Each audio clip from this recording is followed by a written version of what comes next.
Hi there. Welcome to my YouTube channel.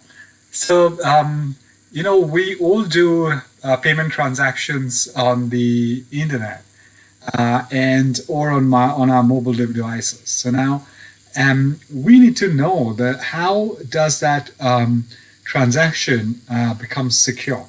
As regular customers who keep you know, swiping in our credit card or debit card details on the internet.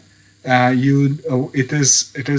a good awareness aspect or awareness requirement for all of us to know how the payment actually goes through.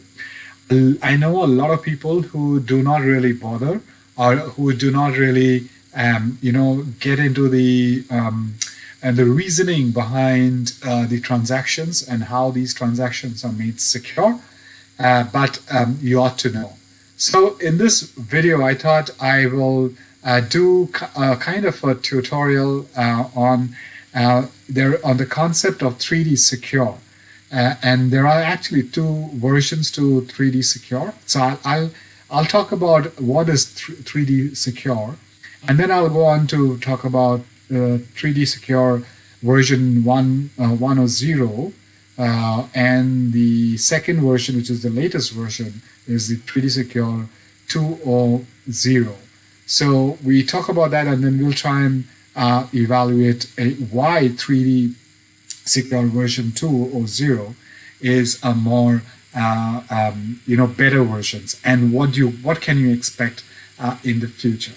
So let's dive in. Before we do that, as usual, please like my videos, please subscribe to my channel, please smash that notification bell. Please also comment on my videos so that I know what exactly you're looking at, and also share my videos with people who you think would benefit from my research, from my videos. So without further ado, let's dive in.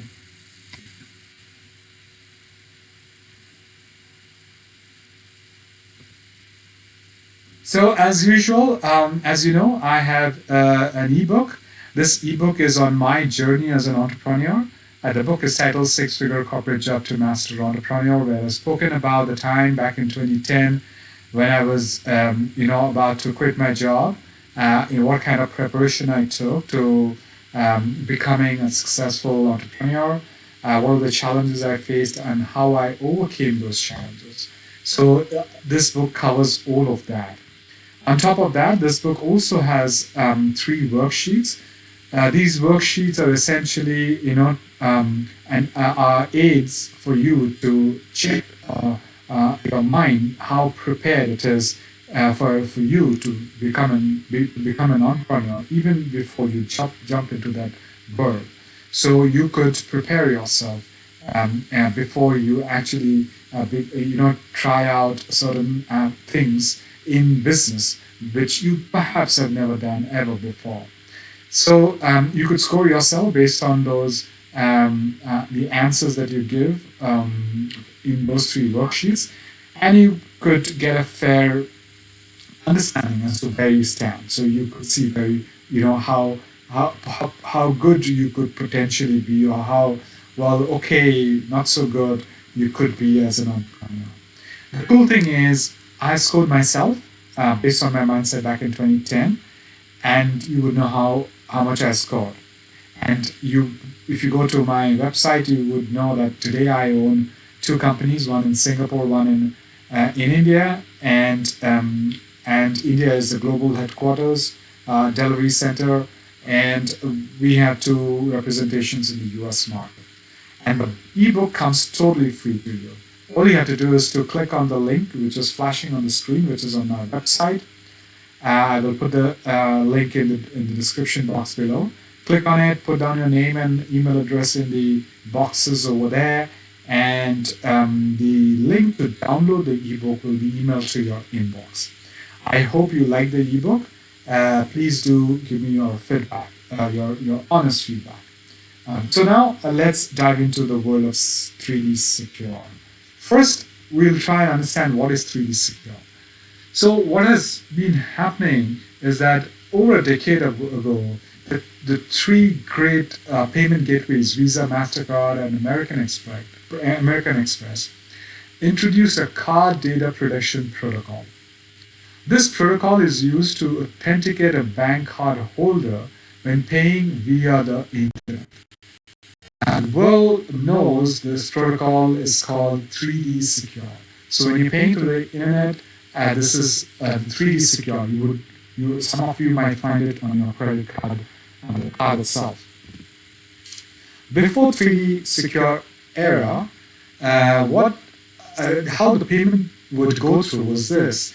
The client enters the card details on the merchant's website. The seller sends the request to the acquiring bank to debit the funds to his merchant account. The acquiring bank verifies the payment details and initiates the debiting of funds from the cardholder's account to the merchant's account.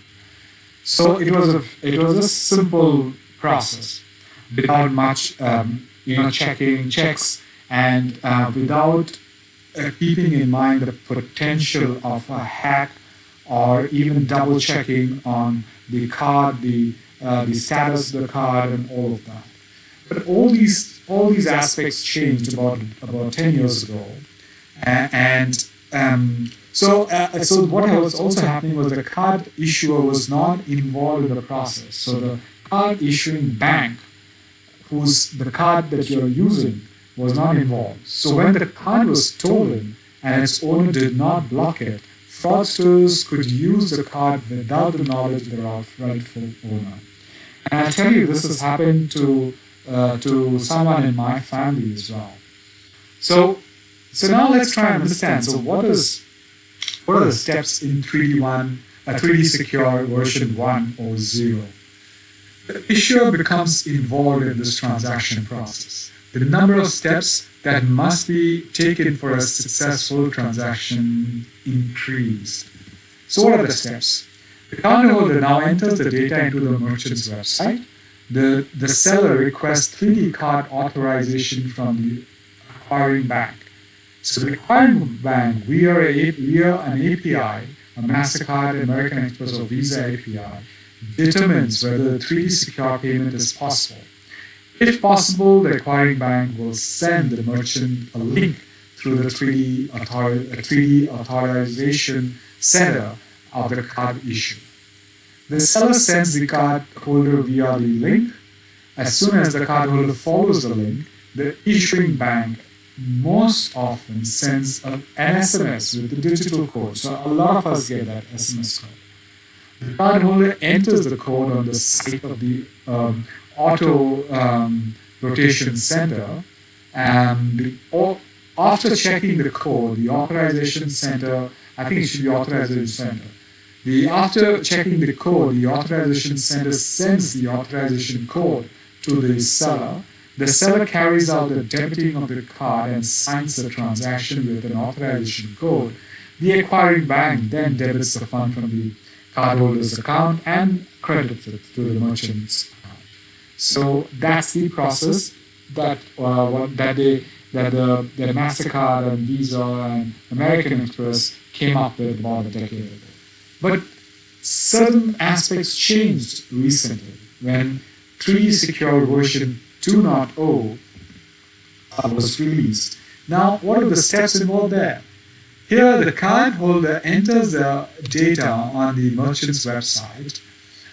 The seller requests 3D card authorization from the acquiring bank. The acquiring bank, via that same API, Mastercard, American Express, or Visa, determines whether 3D Secure 2 payment is possible. If not possible, it works as per the 3D Secure 1 or 0 scenario. If possible, that's where the change comes in. The acquiring bank transfers the data to the issuing bank, which determines the riskiness of the operation. So here, the riskiness of the operation comes in. Now, three possible scenarios are possible here. Let's say in terms of riskiness of the operation, payment rated as low risk will not require additional verification. If the payment is classified as highly risky, during the assessment, additional verification will be required. Third, a payment assessment as if it's assessed as potential fraud, then it will be cancelled. So you see the fraud element, the fraudsters, those kind of transactions will be cancelled. So that's what the riskiness of the operation, that particular element that has been brought in the version 2.0 makes it more secure. Now, depending on item 4, which is the above, the scenario, the merchant either goes to item 6, which is the one below, or is similar to the 3D secure version 1 transaction, and it's verified and it goes. The authorization sender sends an authorization code to the seller. The seller conducts debiting from the card and signs the transaction with an authorization code, and the authorization bank debits funds from the cardholder's account and credits it to the merchant's account. So the last 3 steps were the same as in version 1.0. So there is this element of riskiness of the operation that was brought in version 2.0 or 2.0. Now let's try and understand what changed between the three, in more detail. So first, the version 2 allows merchants to give more data when interacting with issuing banks and payment gateways than previously. The protocol offers many benefits, especially in terms of mobile payment, and improves the usability of mobile devices. Dynamic passwords and biometrics began to be used for authorization. So when it's a more risky authorization, risky transaction, then all these dynamic passwords and biometrics are brought in. 3D Secure version 2.0 processes the data of cardholders during transactions, transferring them to the issuing bank. So it processes live. The issuing bank assesses the risk of the transaction based on an analysis of more than 150 parameters. So that's where artificial intelligence and machine learning comes in.